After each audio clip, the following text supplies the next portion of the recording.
काऊणमुकारम् जीर्णवरवसहस्रवटमानस दंसनमग्गं पोच्छामि जहाकम्मं समासेन करिनमन जिनवर वृषभेवं grieve Shrivardhaman को संक्षिप्त दिग्दर्शन यथाक्रम करूं दर्शन मार्ग का। अष्टपाउर जी नामक के ग्रंथ है श्रीमद् भगवत कुंकुंदाचार्य देव द्वारा रचित। इसके अंतर्गत दूसरा सूत्र पाहुड़, इसकी चर्चा अपनी यहाँ चल रही है। क्या बोल रहे हैं? मैम सुनाना है सारे पदों को। तो इसमें सूत्र पाहुड़ में सूत्र किस प्रकार से आचार्यों की परंपरा से प्राप्त हुआ और सूत्र किसे कहते हैं कि सर्वज्ञ भगवान के द्वारा जो कहा गया है। पहली गाथा में सूत्र की महिमा भी बताई और सूत्र का स्वरूप भी उसमें बताया कि अरहंतों के द्वारा कहा गया, गंधर्वों के द्वारा जो गूंथा गया है और पूर्वापर विरोध से रहित है। ऐसा वो जो सूत्र है परमार्थ को बताने वाला है, परमार्थ को सिद्ध करने वाला है, वो सूत्र है। तो वो सूत्र कैसे प्राप्त हुआ? तो आचार्यों की परंपरा से। और वो दो प्रकार का सूत्र या श्रुत है। वो सारी चर्चा अपनी यहाँ पर हो गई थी। दूसरी गाथा पूरी हो गई थी अपनी। बोलिए अर्चना जी, क्या सुना रहे हैं, परंपरा या? हाँ, सारा पूरा ही सुनाना है। पूरा नहीं, फिर और कोई सुनाएंगे तो आप एक एक चीज सुन लेंगे। नहीं तो आप बताइए, मैं ये पूर्व के सुना दूं सारे या क्योंकि पूर्व शुरू के के और ये तो सुना चुकी हूँ। पूर्व के पूर्व के सुना हाँ, दीजिएगा। अच्छा ठीक है। 12वां अंग दृष्टिवाद अंग है। उसके 108,68,68,56,000 पांच पद हैं। फिर इसके 5 भेद हैं। पहला भेद है परिक्रम, उसके भी 5 भेद है। चंद्र प्रज्ञप्ति, सूर्य प्रज्ञप्ति, जम्बूदीप प्रज्ञप्ति, दीप सागर प्रज्ञप्ति और व्याख्या प्रज्ञप्ति। इनके टोटल हैं 1,81,05,000 पद।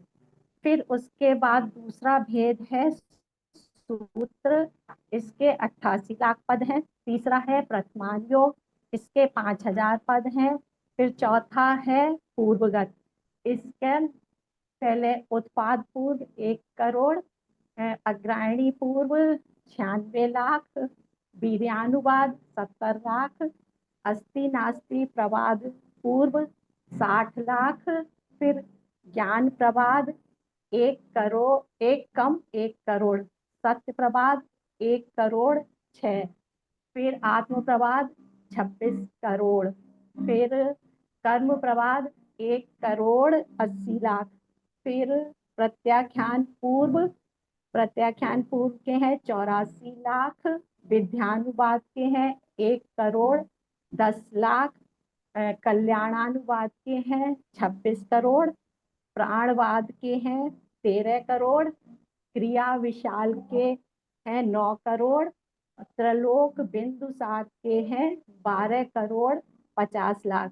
फिर 5वां भेद है चूलिका, एक फिर क्रिया विशाल के फिर से बताएंगे कितने? 9 करोड़। क्रिया विशाल के 9 करोड़ की है इसमें।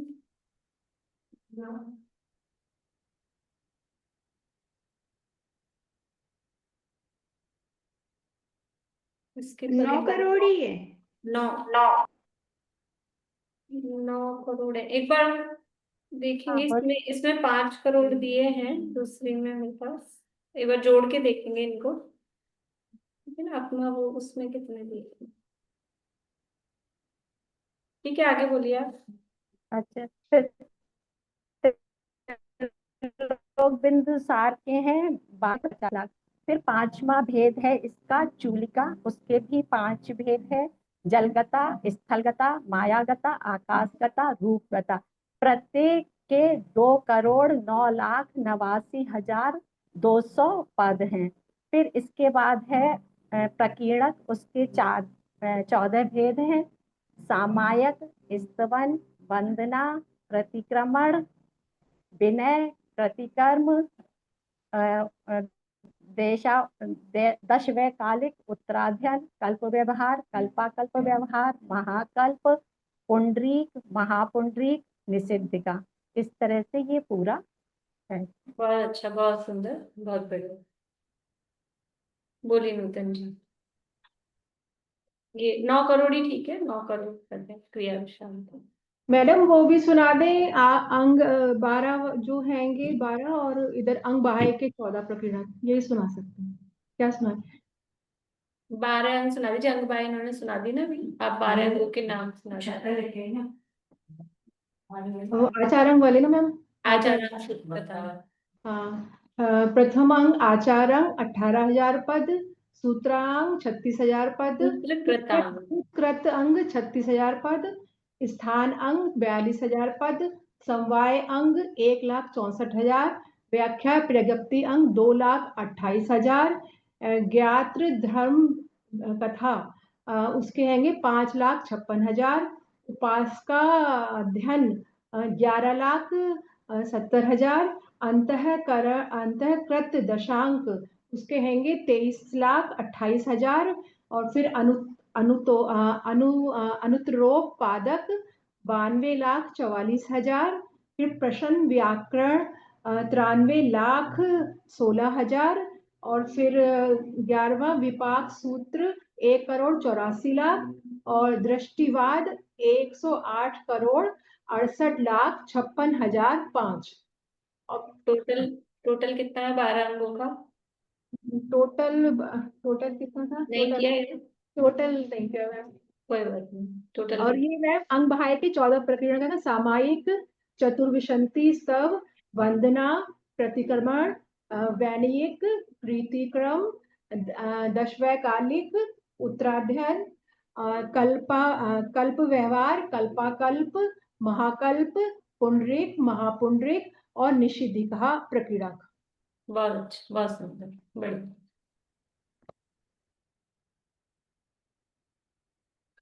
अब सुनने का कल करेंगे, ठीक है ना? बहुत अच्छा। इस तरह से ये यहाँ हमने ये सब देख लिया था, और फिर ये भावार्थ में लास्ट में इन्होंने कहा था कि ये जो उत्पत्ति है पूर्वों की, ये पर्याय समास ज्ञान से लगाकर, पेज नंबर 46 है, 46 नंबर पेज, 46 ही है ना?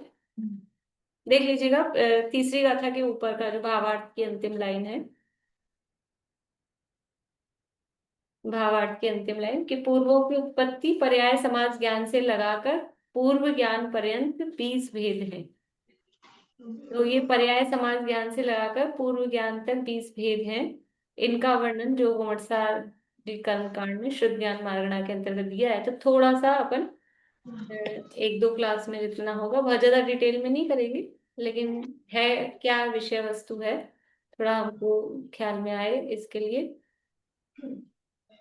ये देख। है ना, इसमें रत्नकंठ के सावचार में भी दे रखा है पूरा इसमें का, अब इनका पूरा।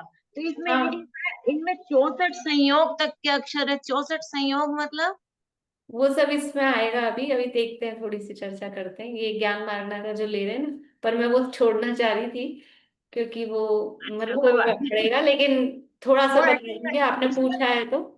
इसमें 64 नहीं, इसमें अच्छा बड़ा सा दे रखा है, इसलिए वो इकट्ठी वगैरह सब दे रखे हैं, इकट्ठी के हाँ, वो पूरे दे 64 रखे संयोग का मतलब है जैसे कि वर्णमाला के 64 अक्षर, मतलब वर्ण होते हैं 64।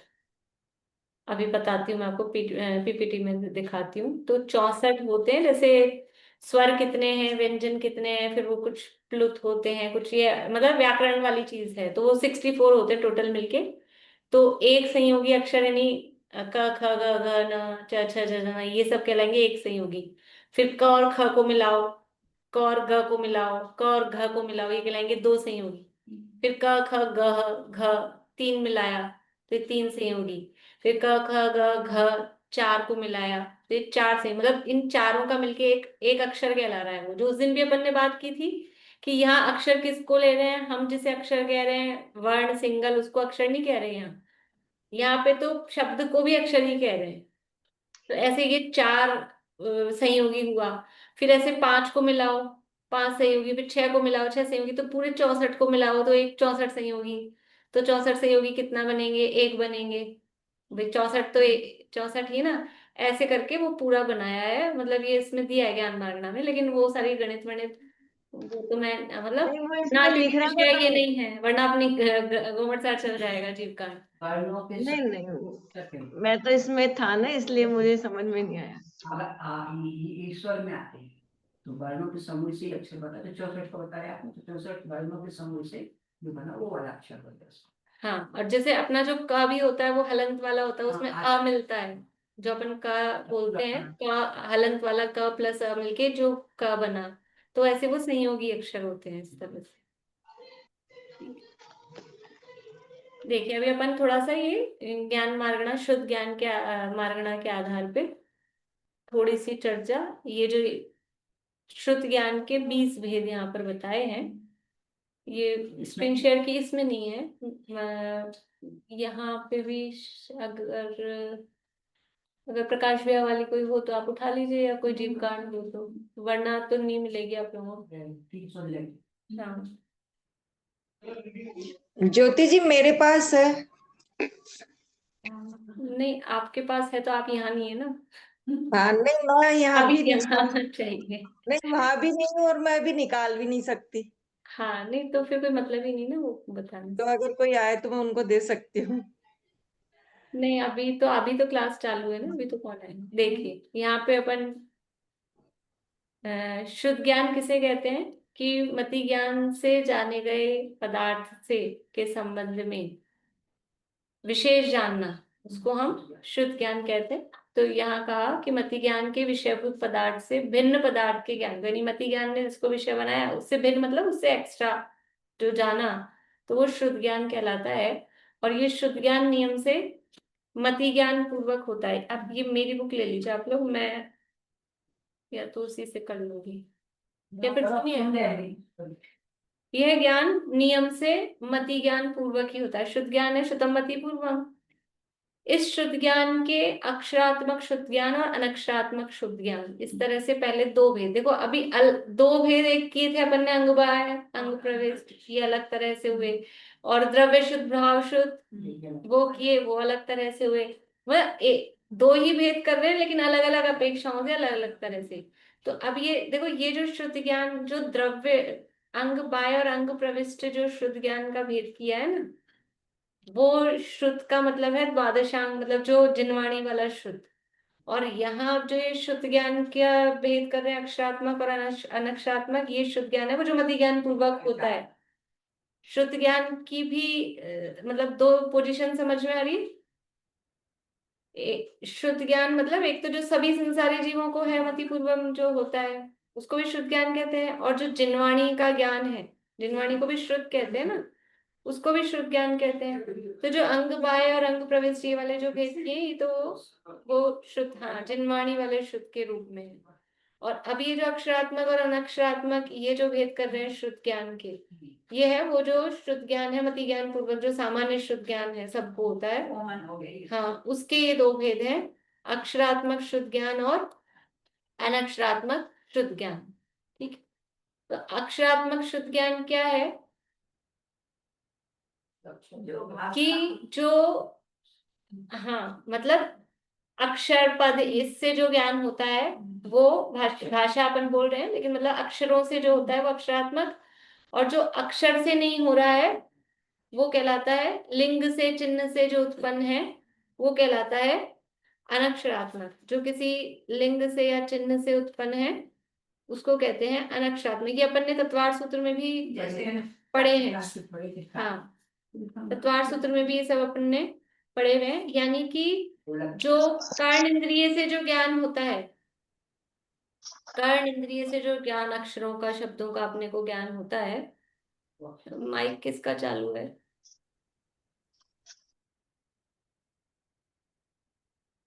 जैसे ओम।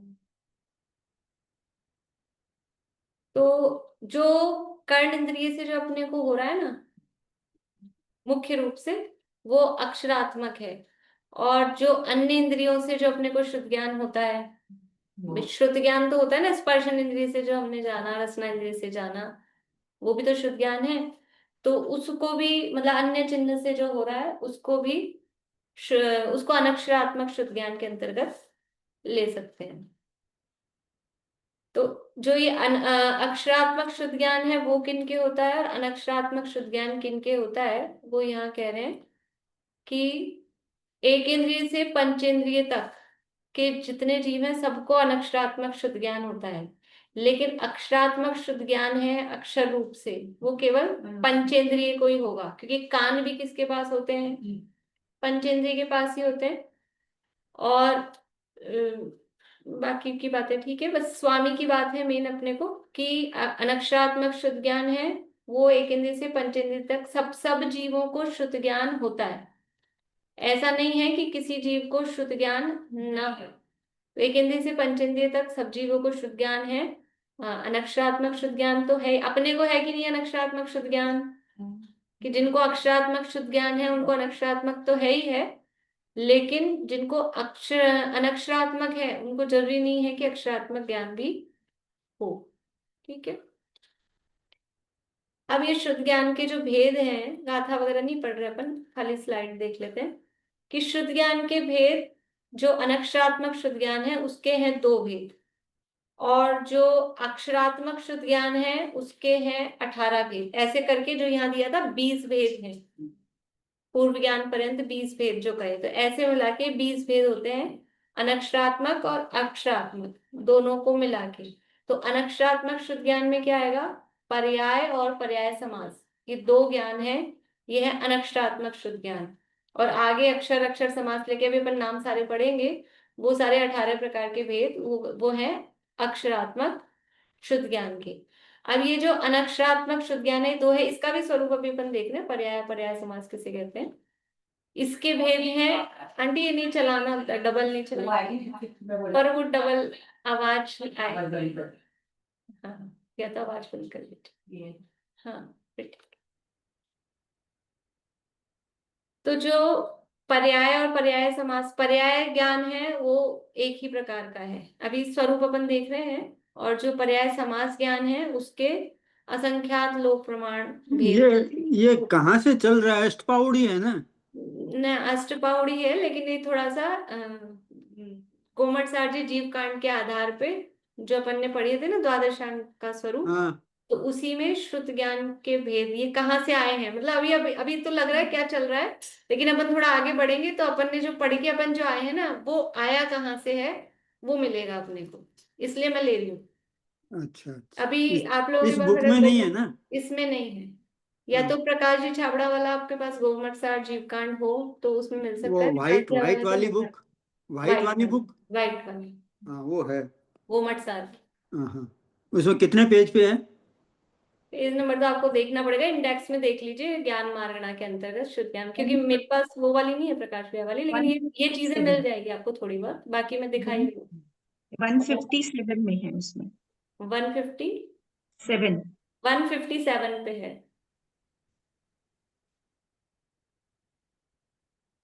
विकास जी छाबड़ा वाली में भी है। विकास जी छाबड़ा वाली में है, लेकिन वो विकास जी छाबड़ा वाली होती नहीं है जनरली सबके पास, प्रकाश भैया वाली तो फिर भी होती है, इसलिए बोला नहीं, मैं विकास भैया वाली स्लाइड से ही पढ़ा रही हूँ, जिनके पास है अगर विकास जी छाबड़ा की तो वो मैं उसी स्लाइड से पढ़ा रही हूँ। स्लाइड सेम नहीं आएगी लेकिन मिल जाएगा आपको कुछ कुछ बातें देखने के लिए।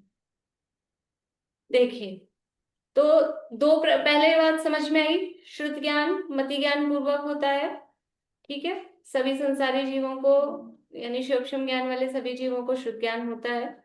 शुद्ध ज्ञानावरण कर्म के सूक्ष्म से शुद्ध ज्ञान पाया जाता है, 2 प्रकार का है, एक अक्षरात्मक और एक अनक्षरात्मक। तो जो अनक्षरात्मक शुद्ध ज्ञान है वो यानी एक इंद्रिय से लेके चतुरिंद्रिय तक के जीवों को तो अनक्षरात्मक शुद्ध ज्ञान ही होगा। क्या कह रही हूं, अभी तो अपन ने एक इंद्रिय से पंचेंद्रिय पढ़ा था, लेकिन अब मैं वाक्य बदल रही हूँ। एक इंद्रिय से चार इंद्रिय तक के जीवों को अनक्षरात्मक श्रुति ज्ञान ही होगा, ही होगा, ठीक है ना। और पंचेंद्रिय जीवों को अक्षरात्मक भी होगा और अनक्षरात्मक भी होगा, ठीक है। तो अनक्षरात्मक फिर एक इंद्रिय से पंचेंद्रिय तक में पहुंच गया, लेकिन अगर ही लगाएंगे तो केवल एक इंद्रिय से चार इंद्रिय तक में अनक्षरात्मक शुद्ध ज्ञान ही है। अब ये जो अनक्षरात्मक शुद्ध ज्ञान है, इसके दो भेद हैं, पर्याय और पर्याय समास। पहले एक बार आपको पूरे भेद दिखा देती हूँ, 20 भेदों के नाम, ताकि पढ़ेगी कहीं तो हाँ, तो पढ़े होंगे कभी ना कभी आप लोगों ने, ऐसी बात नहीं है। हाँ देखिए, ये 20 भेदों के नाम हैं, और नाम 10 याद कर लेंगे तो बाकी के 10 अपने आप याद हो जाएंगे, उसमें कोई दिक्कत। आंटी और बंद करिए ना आवाज, एक थोड़ी सी और नहीं हो रही। तो सबसे पहला है पर्याय और दूसरा है पर्याय समास। ये दो ज्ञान है, ये है अनक्षरात्मक शुद्ध ज्ञान। और इसके बाद ये अक्षर से लेके और ये लास्ट तक पूर्व समास तक ये सारे भेद हैं, ये है अक्षरात्मक शुद्ध ज्ञान के। तो पर्याय पर्याय समास, अक्षर अक्षर समास, पद पद समास, संघात संघात समास, प्रतिपत्तिक प्रतिपत्तिक समास, अनुयोग अनुयोग समास, प्राभृत प्राभृत प्राभृत प्राभृत समास, प्राभृत प्राभृत समास, वस्तु वस्तु समास, और ये आ गया है पूर्व। ये अपन ने पढ़ा है, ये कहाँ तक कैसे आया है, ये लास्ट में आके ये पूर्व और पूर्व समास। ये शुद्ध ज्ञान के 20 भेद हैं, इसलिए शुद्ध ज्ञानावरण कर्म के भी 20 भेद हैं। इस अभी तो यहाँ 20 गिना रहे हैं, और वैसे तो समझ लो असंख्यात लोक प्रमाण हरि कर्म के होते हैं उस हिसाब से। तो हर ज्ञान को ढकने वाला ज्ञानावरण कर्म वो अलग अलग है। तो ये ज्ञानों का क्या स्वरूप है, देखिए आगे। ये गाथाएं हैं सब मूल में, लेकिन अभी अपन थोड़ा ऐसा ही वर्बली देख रहे हैं, इसलिए मैं गाथा से नहीं पढ़ रही हूँ, जो स्लाइड सरल है वो देखते हैं। पर्याय ज्ञान किसे कहते हैं, कि जो सबसे जघन्य श्रुत ज्ञान है वह पर्याय ज्ञान है। उसे पर्याय ज्ञान, सबसे छोटा सबसे कम, यानी श्रुत ज्ञान का जो सबसे समझ लो लास्ट लास्ट मतलब एकदम छोटा वाला अंश, इससे कम अब श्रुत ज्ञान होगा ही नहीं, उसे बोलते हैं पर्याय ज्ञान। ये ज्ञान का नाम है, नाम निक्षेप है। इसको ऐसे नहीं लगाना कि पर्याय का ज्ञान या ये ज्ञान की पर्याय, इधर उधर नहीं करना, ज्ञान की पर्याय नहीं कर देना या बीच में का नहीं लगा देना। ये ज्ञान का नाम है, उस शुद्ध ज्ञान का नाम है पर्याय ज्ञान। किस शुद्ध ज्ञान का, जो सबसे जघन्य शुद्ध ज्ञान है, सबसे छोटा शुद्ध ज्ञान है, उससे कम शुद्ध ज्ञान कभी होता ही नहीं है। वो कहलाता है, आपने पढ़ा है अभी पढ़ते पढ़ते सब आएगा आपको ख्याल। बोलते हैं अक्षर के अनंतवे भाग हाँ। प्रमाण ज्ञान तो होता वो है। अक्षर ज्ञान क्या है, अभी अक्षर ज्ञान कहाँ आएगा, अक्षर ज्ञान का नाम यहाँ आया था, देखिए ये अक्षर ज्ञान यहाँ तीसरे नंबर पे आया है, ठीक है ना। हम जो बोलते हैं अक्षर के अनंतवे भाग ज्ञान, तो ये अक्षर ज्ञान अभी 3rd नंबर पे है। ये सबसे छोटा ज्ञान, सबसे कम ज्ञान, सबसे लीस्ट ज्ञान है पर्याय ज्ञान। उसके आगे वाले ज्ञान उससे बढ़ते बढ़ते हुए हैं, अधिक अधिक हैं। अक्षर ज्ञान है 3rd नंबर पे, और उसके अनंतवे भाग ज्ञान जो हम कहते हैं, तो यानी अक्षर ज्ञान जो है उसका अनंतवा भाग यानी बहुत कम, यानी सबसे कम ज्ञान जो है वो कहलाता है पर्याय ज्ञान, ठीक है। तो ये पर्याय ज्ञान किसे कहते हैं, कि जो सबसे जघन्य शुद्ध ज्ञान है उसे पर्याय ज्ञान कहते हैं। और ये कह रहे हैं यहाँ पे कि पर्याय शुद्ध ज्ञानावरण के सर्वघाती स्पर्धकों का उदयाभाविष है, और इन्हीं का सदवस्था रूप उपशम होने पर जो ज्ञान होता है उसे पर्याय शुद्ध ज्ञान कहते हैं। यानी पर अभी पीछे कहा था कि जितने प्रकार के ज्ञान बता रहे हैं उतने प्रकार के शुद्ध ज्ञानावरण कर्म हैं। 20 प्रकार के नाम बताए ज्ञान के, तो उतने ही प्रकार के ज्ञानावरण के कर्म हैं शुद्ध ज्ञानावरण के। तो पर्याय शुद्ध ज्ञानावरण कर्म है, उसके सर्वघाती स्पर्धकों का उदय, इसका शोभशम कब होगा? कि जब इसके सर्वघाती स्पर्धक उदय में नहीं आएंगे, उदयाभावी क्षय और उन्हीं का सदवस्था रूप उपशम होने पर जो ज्ञान होता है, इस पर्याय ज्ञानावरण कर्म के, यहाँ आगे और नहीं दिया तीसरी चीज उदय, क्यों नहीं दिया?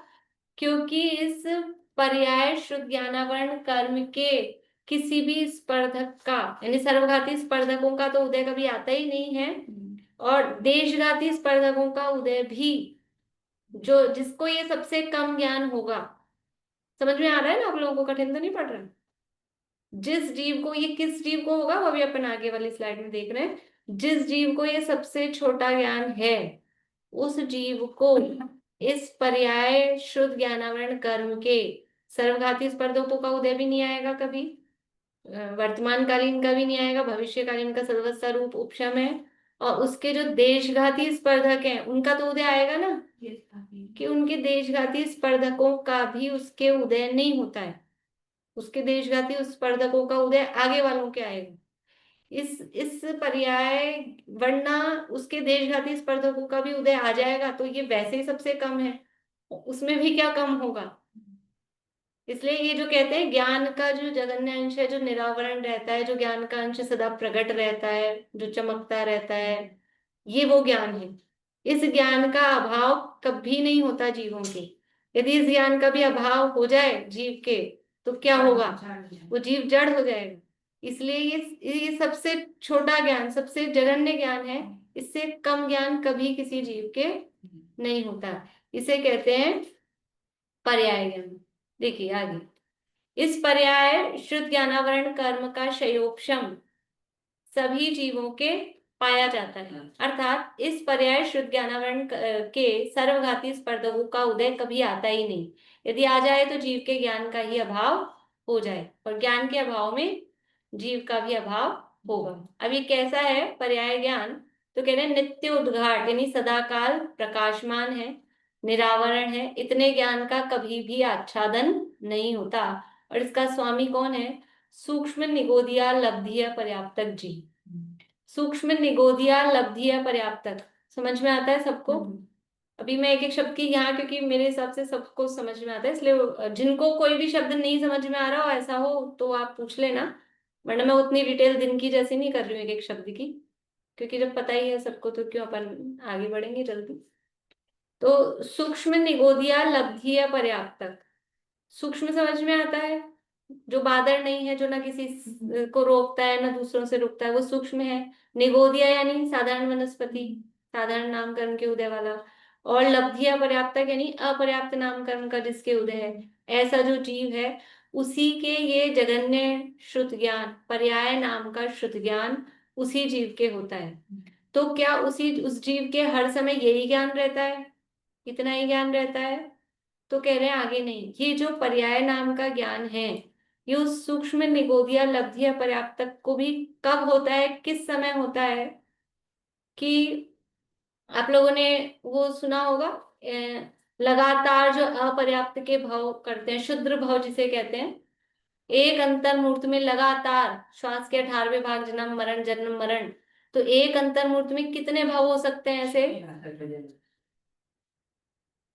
हाँ, इधर थोड़े कंफ्यूज हो रही है आंटी, कौन बता रहे हैं? 66,336। 66,336, ठीक है ना?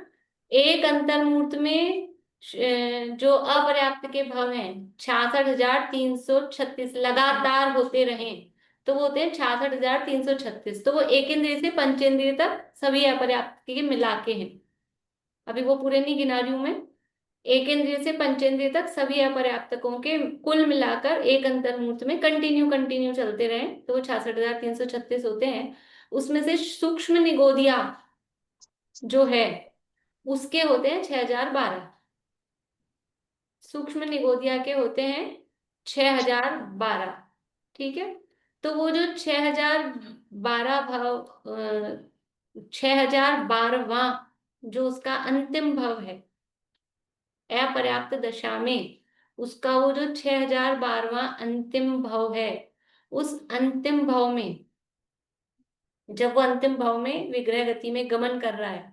और विग्रह गति में भी कैसे गमन कर रहा है? 3 मोड़े वाली।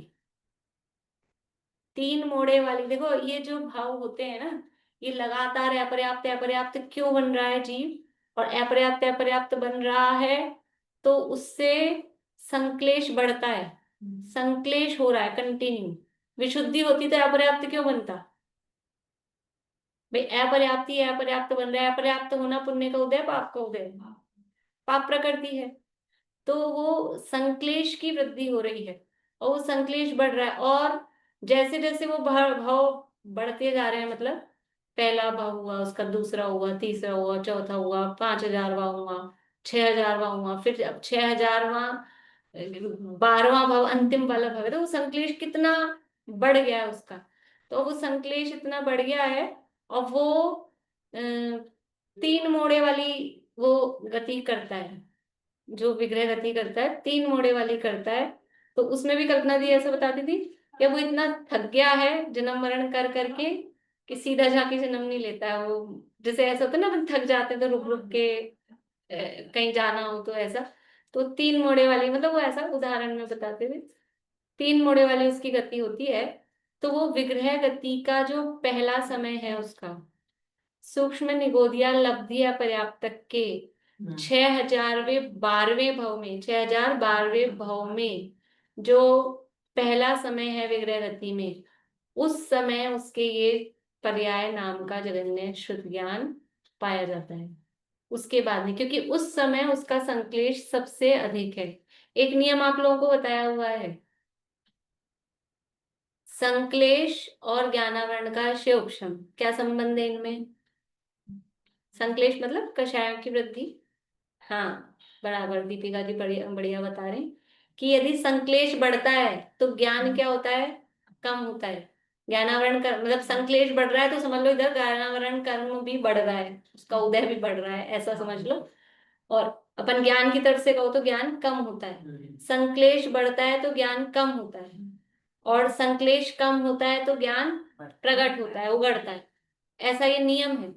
तो अभी यहाँ इस जीव के संक्लेश इतना बढ़ गया है कि वो ज्ञान, मतलब ज्ञान का आवरण इतना ज्यादा आ गया, संक्लेश बढ़ा ना तो आवरण भी इतना ज्यादा बढ़ गया कि अब बस, अब वो तो उसका बस चलता तो ज्ञान जीरो जीरो जैसा ही है, लेकिन वो तो समझ लो उसके स्वभाव का अंश है, वो प्रकट होता है उस समय।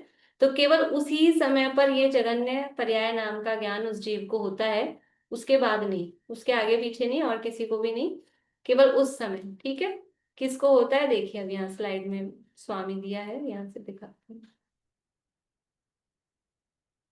सूक्ष्म निगोदी के अपर्याप्त अवस्था के 6012 भाव धारण करके अंत के 6012वें भाव में 3 मोड़े से जन्म लेकर जन्म के प्रथम समय अर्थात प्रथम मोड़ में स्थित सूक्ष्म निगोदिया लब्धि अपर्याप्त जीव को पर्याय ज्ञान होता है। समझ में आ गया? कब होता है? पहले पहले समय में, पहले मोड़े के समय ये जगन्य ज्ञान होता है। किसी ने कुछ और ज्यादा आगे पढ़ा हो, अभी मेरे को नहीं लगता, इसलिए मैं दूसरी बात नहीं बता रही, कंफ्यूजन होगा। मैम, बोलिए। जो सूक्ष्म मतलब लब्धि अपर्याप्तक जीव है जो, तो उसके उस समय कौन सा ज्ञान रहेगा? उसका पर्याय ज्ञान नहीं रहेगा उस समय? निगोदिया लब्धि अपर्याप्तक जीव के सूक्ष्म निगोदिया लब्धि निगोदिया अपर्याप्त, लब्धि अपर्याप्त जीव को जन्म के पहले समय में पर्याय ज्ञान होगा। उसके आगे तो अभी दूसरा ज्ञान बता रहे हैं, कौन सा होगा वो तो मैं बताया नहीं अभी मैंने, अभी तो केवल पर्याय ज्ञान की बात कर रहे हैं। लेकिन के बाद में ज्ञान तो होगा ही, ऐसा थोड़ी ना ज्ञान नहीं होगा, वो पर्याय समाज ज्ञान होगा। कुछ ज्यादा ज्ञान हो जाएगा लब्धि अपर्याप्तक के बाद में? ज्यादा कम, हाँ, इस ज्ञान से कुछ ज्यादा होगा, इस ज्ञान से कुछ ज्यादा होगा। सबसे कम ज्ञान केवल उसी जीव को होगा। कम धीरे धीरे समझ रही हूँ। एक मिनट मेरे को बताने दीजिए पूरा।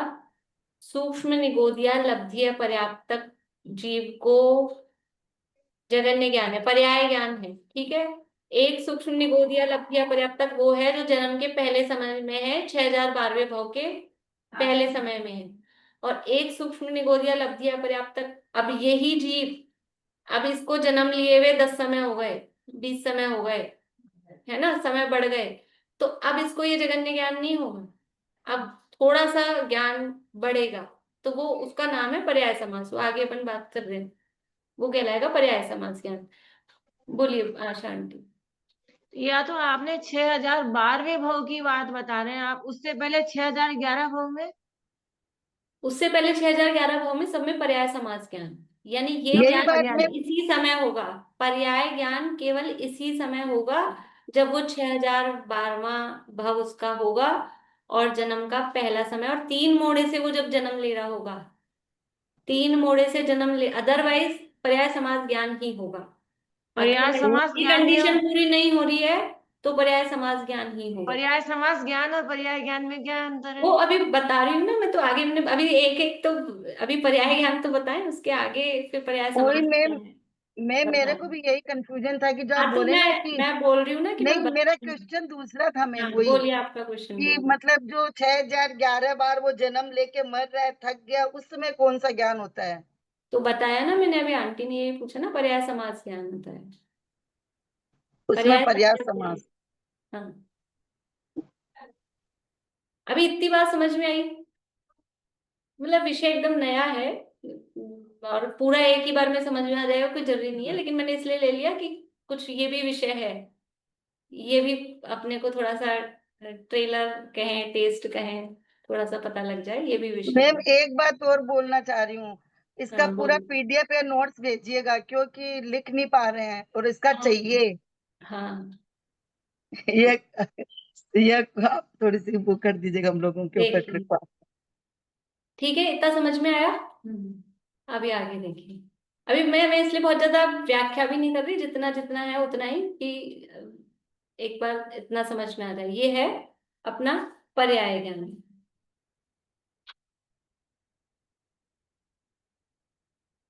इस पर्याय शुद्ध ज्ञान का ही दूसरा नाम है लब्धि अक्षर। इस पर्याय शुद्ध ज्ञान को ही लब्धि अक्षर ज्ञान भी कहते हैं। लब्धि यानी शुद्ध ज्ञानावरण कर्म का शिवक्षम, और अक्षर का मतलब यहाँ पर है अविनाशी। अक्षर का मतलब ये वाला अक्षर नहीं लेना, वो अपना वाला, यहाँ ये अविनाशी जो ज्ञान है, जो कभी नष्ट नहीं होगा, इसलिए इसको लब्धि अक्षर कहते हैं। ठीक है, अब ये जो सबसे कम जो पर्याय ज्ञान है, इस पर्याय ज्ञान के ऊपर क्रम से अनंत भाग वृद्धि, असंख्यात भाग वृद्धि, संख्यात भाग वृद्धि, संख्यात गुण वृद्धि, असंख्यात गुण वृद्धि, अनंत गुण वृद्धि, ऐसे करके 6 प्रकार की वृद्धियां होती हैं। षटगुणी हानि वृद्धि नाम सुना है आप लोगों ने? तो यहाँ हाँ, तो यहाँ पर ये 6, अभी यहाँ हानि नहीं हो रही है, यहाँ पर वृद्धियां होती है। ज्ञान इसके बाद बढ़ रहा है ना, हानि तो जब ज्ञान कम होगा तब हानि होगी। अभी यहाँ इसको षट स्थान बोलते हैं। आशा आंटी आप बोल रहे थे ना पहले जीवकांड को नहीं पढ़ाया, इसलिए पहले जीवकांड नहीं पढ़ाया। कर्मकांड कैसा लग रहा है? एकदम पानी की जैसा नहीं लग रहा है? कर्मकांड में दिक्कत लग रही है कुछ?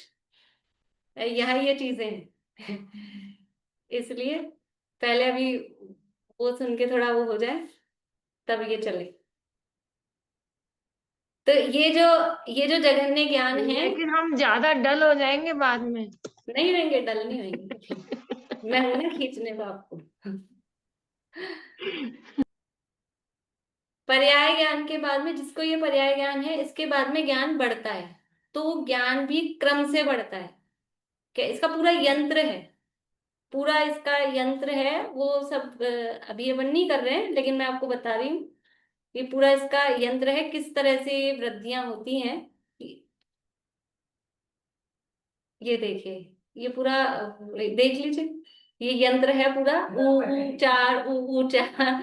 अब ये कैसे, ये पूरा मतलब बहुत अच्छा है, ये सॉल्व भी होता है। पता नहीं एक बार किसी उसमें बताया था क्या, मैंने ध्यान नहीं आ रहा।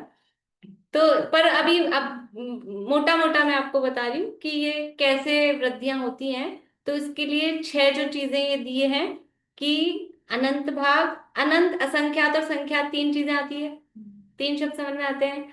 और फिर गुणा और भाग ये समझ में आता है। ठीक है, तो वृद्धि कैसे हो रही है? तो पहले होती है कम वृद्धि, फिर धीरे धीरे होती है ज्यादा वृद्धि। तो भाग वृद्धि करेंगे, किसी चीज में भाग लगा के बढ़ाएंगे तो ज्यादा वृद्धि होगी, कि गुणा करके बढ़ाएंगे तो ज्यादा वृद्धि होगी? भाग लगा के बढ़ाएंगे तो ज्यादा वृद्धि होगी, कि गुणा करके बढ़ाएंगे तो ज्यादा वृद्धि होगी? गुणा करके बढ़ाएंगे तो ज्यादा वृद्धि होगी। तो कम से ज्यादा वृद्धि ले रहे हैं। तो पहले कर रहे हैं अनंत भाग वृद्धि, फिर असंख्यात भाग वृद्धि, और फिर संख्यात भाग वृद्धि। अनंत बड़ा होता है कि असंख्यात बड़ा होता है? तो पहले अनंत भाग वृद्धि कर रहे हैं आप तो। हाँ बोलिए दीपिका जी। अनंत के साथ भाग भी तो बोला आपने, अनंत हाँ भाग। अनंत भाग लगा रहे हैं, तो बड़ी संख्या आगे आवाज नहीं कर। हाँ। अगर बड़ी संख्या का भाग लगाएंगे तो जो आंसर आएगा वो क्या आएगा? छोटा आएगा। तो जो वृद्धि होगी वो कितनी होगी? कम होगी। और छोटी संख्या का भाग लगाएंगे तो आंसर आएगा वो बड़ा आएगा। 100 में 10 का भाग लगाओ और 100 में 2 का भाग लगाओ। 10 का भाग लगाएंगे तो आंसर क्या आएगा? 10। और 2 का भाग लगाएंगे तो आंसर आएगा 50। तो हमको वृद्धि जो हो रही है, 100 में 10 का भाग लगा के वृद्धि करो तो आंसर आएगा 110। और 100 में 2 का भाग लगा के वृद्धि करो तो आंसर आएगा 150। तो ये पहले अनंत भाग वृद्धि कर रहे हैं, फिर असंख्यात भाग वृद्धि कर रहे हैं, फिर संख्यात भाग वृद्धि कर रहे हैं, फिर संख्यात गुणा वृद्धि, असंख्यात गुणा वृद्धि और अनंत गुणा वृद्धि। तो ऐसे करके ये वृद्धि का क्रम है। और उसका पूरा यंत्र है कि इतनी इतनी बार ये वाली वृद्धि होती है, फिर एक बार ये वाली वृद्धि होती है, फिर इतनी बार ये वाली वृद्धि होती है, फिर एक बार ये वाली वृद्धि होती है। तो ऐसे करके वो यंत्र आपको दिखाया है। तो वो उससे ये बढ़ता है। तो ये जो पर्याय ज्ञान से ऊपर एक एक वृद्धि होके जो जो ज्ञान आ रहा है वो सब कहलाता है पर्याय समास ज्ञान। ठीक है। और इस पर्याय समास ज्ञान के, पर्याय ज्ञान के कितने भेद हैं? पर्याय ज्ञान के भेद नहीं है, वो एक ही प्रकार का है। ठीक है, एक ही प्रकार का है। और पर्याय समास ज्ञान जो है, ये पर्याय समास ज्ञान, इसके जो भेद हैं ये असंख्यात असंख्यात इसके भेद हैं। ठीक है। तो ये पर्याय ज्ञान से ऊपर और अक्षर ज्ञान से नीचे। अभी अक्षर ज्ञान आपने कोई नाम याद नहीं है। पर्याय ज्ञान पहला ज्ञान है, पर्याय समास दूसरा ज्ञान है, अक्षर ज्ञान तीसरा। तो पहले ज्ञान से ज्यादा और तीसरे ज्ञान से कम तक लेकर जो ज्ञान बीच में आ रहा है वो सब क्या है? 2-2 नंबर वाला पर्याय समास ज्ञान। पहले ज्ञान में एक बड़ा, अभी अपनी भाषा में समझे कि पहला जो ज्ञान था पर्याय ज्ञान, उसमें 1 प्लस हुआ, वहां से कौन सा ज्ञान चालू हुआ? पर्याय ज्ञान। और जो तीसरा ज्ञान था उसमें से 1 माइनस किया, वो है पर्याय समास ज्ञान। तो हाँ, तीसरे में से 1 माइनस और पहले में 1 प्लस, उसके बीच के जो जो भेद हैं वो भेद कितने हैं? असंख्यात लोक प्रमाण। वो सारे भेद इस पर्याय समास ज्ञान के अंतर्गत कहलाएंगे। ठीक है। तो ये जो अनक्षरात्मक शुद्ध ज्ञान है, शुरू में जो अपन ने पढ़ा था अक्षरात्मक और अनक्षरात्मक, अनक्षरात्मक शुद्ध ज्ञान के ये 2 ही प्रकार के भेद हैं। पर्याय ज्ञान, वो सूक्ष्म निगोद या लब्धि अपर्याप्तक को पर्याय ज्ञान जन्म के पहले समय में वो है। इसके अलावा जितने भी अनक्षरात्मक शुद्ध ज्ञान जिनको हो रहे हैं वो सारे किसके अंतर्गत आएंगे? पर्याय समास ज्ञान। और उसके कितने वेरिएशन हैं, कितने टाइप के हैं? तो असंख्यात लोक प्रमाण के वो उसके भेद हैं। ठीक है। तो असंगी तो अक्षरात्मक नहीं होगा। असंगी को भाई है तो पंचेंद्रिय है, वो है तो तिर्यंश से मतलब नहीं है इसमें, तिर्यंश की बात नहीं है। तो असंगी को अनक्षरा, एक बार और मैं कंफर्म देख लूंगी, लेकिन असंगी को भी अनक्षरात्मक ही होगा, फिर भी मैं कल और कंफर्म देख लूंगी। तो असंगी को बोलिए। 1 से 4 इंद्रिय वाले जो जीव हैं उनके जो ये सारे ज्ञान है वो पर्याय समास ज्ञान में गिनेंगे अपन। पर्याय समास ज्ञान, पर्याप्तक जीवों के भी। हाँ कोई से भी जीव हो, पर्याय समास ज्ञान 1 से 4 इंद्रिय तक के जीवों को जो शुद्ध ज्ञान है वो सब पर्याय समास ज्ञान के अंतर्गत आए। ठीक है। और निगोदिया भी जो है, निगोदिया पर्याप्तक भी होते हैं कि नहीं होते हैं? हाँ, पर्याप्त निगोदिया भी होते हैं, उनको भी जो ज्ञान है वो भी पर्याय पर्याय समास। समास। ठीक। अभी अपने को मतलब ये ज्ञान का कितना, ये तो ये अगर ये यंत्र समझ ले ना तो ऐसे लगता है कि क्या है, मतलब बहुत बहुत चीजें खुलती है, लेकिन अभी करेंगे अपन बाद में कभी, फिर अभी ये यंत्र वगैरह नहीं करेंगे, लंबा मैम हो जाएगा। बोलिए। केवल पर्याय ज्ञान जो विग्रह गति के पहले समय में ही होगा बस, कोई भी हाँ मतलब हाँ, वो उसी कोई भी जीव तरह को हो सकता है, वो कोई भी जीव को हो सकता है। कोई भी नहीं, जो सूक्ष्म निगोदिया लब्धिया पर्याप्तक को 6000वां भाव जब है उसी को होगा, और कोई भी जीव को नहीं होगा। 6000 10वां भाव है, 5000वां भाव है, तब नहीं होगा। और नहीं, वो भी विग्रह गति में तो वो फिर कोई भी विग्रह गति में, हर विग्रह गति में भी और जीवों को पर्याय समास ज्ञान होगा, अगर अनक्षरात्मक वाले कैटेगरी वाले हैं तो। केवल ये पर्टिकुलर बता दिया, जो सूक्ष्म निगोदिया लब्धिया पर्याप्तक है और उसका 6012वां भाव है अपर्याप्त का, उसमें जब वो 3 मोड़े से जन्म ले रहा है तो पहले समय में, पहले मोड़े में जब वो स्थित है उस समय उसको ये जगन्य ज्ञान होगा, अदरवाइज नहीं होगा। मतलब उसका अगला जन्म सूक्ष्म लब्धि अपर्याप्तक ही होगा उसी को ना। 6012वां, हाँ उसको जन्म, ये तो 12वां। चालू हो गया ना विग्रह गति में, उसको वो हाँ। जन्म भावी कहला रहा है, 6012वां अंतिम भाव है। ठीक। देखिए अभी आज इतना ही रखते हैं, आज थोड़ा इतना डाइजेस्ट हो जाए, कल आपने को पता लगेगा कि हमको कौन सा ज्ञान है। ये 20 ज्ञान के भेद हैं, आप लोग देखना, ये मैं भेज दूंगी अभी, केवल नाम नाम की फोटो भेजूंगी, पूरी पीडीएफ तो पूरी आएगी, फिर आप लोग देखते रहना उसमें से क्या आपको पढ़ना है क्या नहीं पढ़ना है, क्योंकि मेरे पास अलग से छटी हुई ऐसे नहीं है, पीडीएफ तो पूरी डाल दूंगी मैं एक साथ।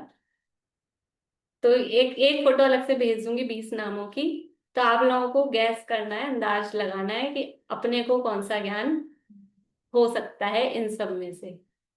ठीक है, अभी तो इतना ही करते हैं। ये अपने एक किसका वर्णन चल रहा है, ये अपने ज्ञान थोड़ा का। थोड़ा सा इस हिंट ज्ञान के तो स्वामी कौन है? हिंट दो, या आप समझाओ कौन कौन सी किसकी तो वो परिभाषा है, कल तो ही समझ फिर पाएंगे। समझाऊंगी तो अभी चल जाएगी पूरी क्लास। तो नहीं समझ पहले आप पाएंगे कि गैस कौन कर सा लेना, ज्ञान है हमको। केवल गैस करने के लिए कि कौन सा हो सकता है। ये हमने बुक है। कभी पढ़ा नहीं है। हाँ ये बुक है, इसमें मिल जाएंगे आपको नाम वगैरह सब। हाँ इसमें है ना यार। हाँ ये सब है। ज्ञान के स्वामी हाँ। तो चारों गति। हाँ शुद्ध ज्ञान के स्वामी तो सभी शुद्ध ज्ञान की मना नहीं कर रही, ये जो 20 भेद बता रहे हैं इसमें से अपने को कौन सा हो सकता है, 20 में से अपने को पर्याय ज्ञान है क्या? नहीं। यस। मतलब ऐसे कहने को उतना ज्ञान तो है, लेकिन अभी केवल पर्याय ज्ञान नहीं है, केवल पर्याय ज्ञान नहीं है। अब फिर आगे अब पर्याय समास है कि अक्षर है कि अक्षर समास है कि पद है कि पद समास, वो कौन सा है वो अपन कल देखेंगे। तब तक कल तक इसके लिए कल तक इंतजार करें, तब तक के लिए आज की सभा यहीं स्थगित की जाती है। मैम बहुत इंटरेस्टिंग सब्जेक्ट है। चलिए, ये अपने ज्ञान की चर्चा चल रही है, एक्चुअल में हमारा ज्ञान कितना, हमको कितना ज्ञान है, हमको, हम तो कुछ भी बोल देते हैं, अभी आप बोल दोगे हमको कुछ ज्ञान ही नहीं, आपको बहुत ज्ञान है, नहीं हमको कितना ज्ञान है, ये हमको अपने ज्ञान की वैल्यू। और जैसे दिन में बात चल रही थी ना कि ये शरीर जो मनुष्य शरीर है ये किस लिए मिला है, कि ये धर्म के लिए, रत्नत्रय के लिए ये शरीर मिला है, इस शरीर की जो हम संभाल कर रहे हैं, और जो धर्म ही नहीं टिक रहा है तो फिर इस शरीर को टिकाने की क्या वो है, तो इसलिए धर्म के लिए शरीर को त्यागना, वो सब लेखना है। वैसे ही ये जो हमको ज्ञान मिला है कितना है, और वो ये ज्ञान जो हमको मिला है वो ज्ञान इस अपने ज्ञान को अपने ज्ञान स्वरूप में लगाने के लिए, अपने आत्म स्वरूप में अपना ज्ञान करने के लिए, मैं कौन हूं ये जानने के लिए, उसके लिए मिला है और उसके लिए पर्याप्त है। और फिर भी हम इधर उधर अपने ज्ञान को भ्रमाते हैं व्यर्थ ही, तो ये इसीलिए हम भ्रम, जो अपने ज्ञान को भ्रमाते हैं वो भ्रम रहे हैं, और जो ज्ञान को भ्रमाएंगे नहीं, एक जगह लगाएंगे तो एक जगह जाके स्थिर हो जाएंगे। उसके लिए ये अपने ज्ञान का स्वरूप हम यहाँ पर देख रहे हैं पूरा। इसमें की गाथा मतलब कुछ नहीं आएगी। इसकी गाथा का नहीं चलेगा ना अभी, तो वही चलेगा अभी। वही चलेगा। अभी देखो कितने दिन लगते हैं, 2-4 दिन जरूरी, 1-2 दिन में हो जाएगा, 1-2 दिन। पीडीएफ डाल देना फिर। हाँ पीडीएफ डाल, मैम आप हमारी स्थिति इतना में शेयर नहीं कर पाऊंगी, आप लोग अपने मोबाइल में खोल लीजिए। अभी मैंने इसमें ली हुई है लैपटॉप में, तो शेयर नहीं कर पाऊंगी। मैम आप इतना ज्ञान गृहस्थी में होके इतना पढ़ पा रहे हो, इतना समझा पा रहे हो, वो तो सब कर आश्चर्य होता है। सब कर पाते हैं आप आश्चर्य लोग, होता है मेरे को, सब कर रियल में बोल रही हूँ, आश्चर्य होता है मुझे। बोलिए सुल्तान जी, निकाल दिया। हाँ।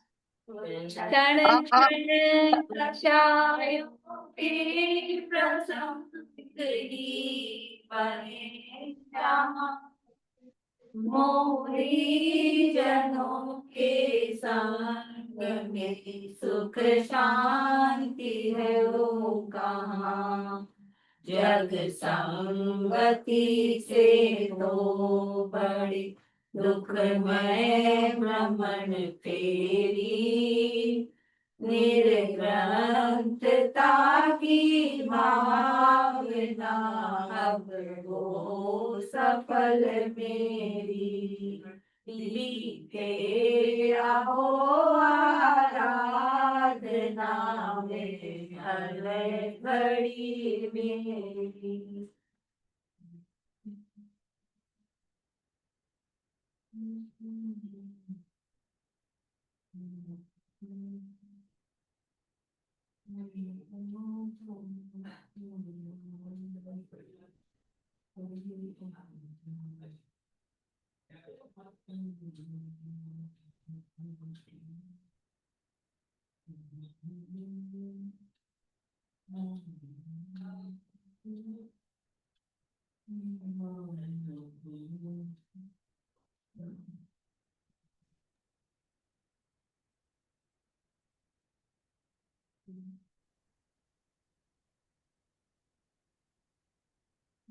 वो तो लग जाएगा। एक सूचना भी आप लोगों को देनी थी, यहाँ जो लोग जयपुर में हैं वो यहाँ परसों से अष्टानिका है, तो कल्पद्रुम महामंडल विधान यहाँ पर टोडर स्मारक में हो रहा है, और पंडित संजय जी जेवर वो आ रहे हैं, तो शाम को उनके प्रवचन वगैरह भी होंगे। कल से ही प्रवचन चालू हो जाएंगे। कल क्या टाइम दिया है? कल 7:45 से प्रवचन है, तो जो लोग लोकल में हैं वो तो आए ही। सुबह विधान है, बहुत अच्छा विधान है, समावशरण के आप लोगों को आनंद आएगा, ऑनलाइन भी देख सकते हैं। समावशरण की रचना अपन ने अभी भी लेटेस्ट पढ़ी है, तो पूरी समावशरण की रचना ही का रूप से वो विधान है, वो परसों से प्रारंभ हो जाएगा। आशा आंटी आपको आना, आ गए ना आप जयपुर? आना है सुबह से विधान में, और शाम को प्रवचन में। शाम को तो नहीं होगा, शाम को तो इसी पे सुन लेंगे, शाम को नहीं हो सकता।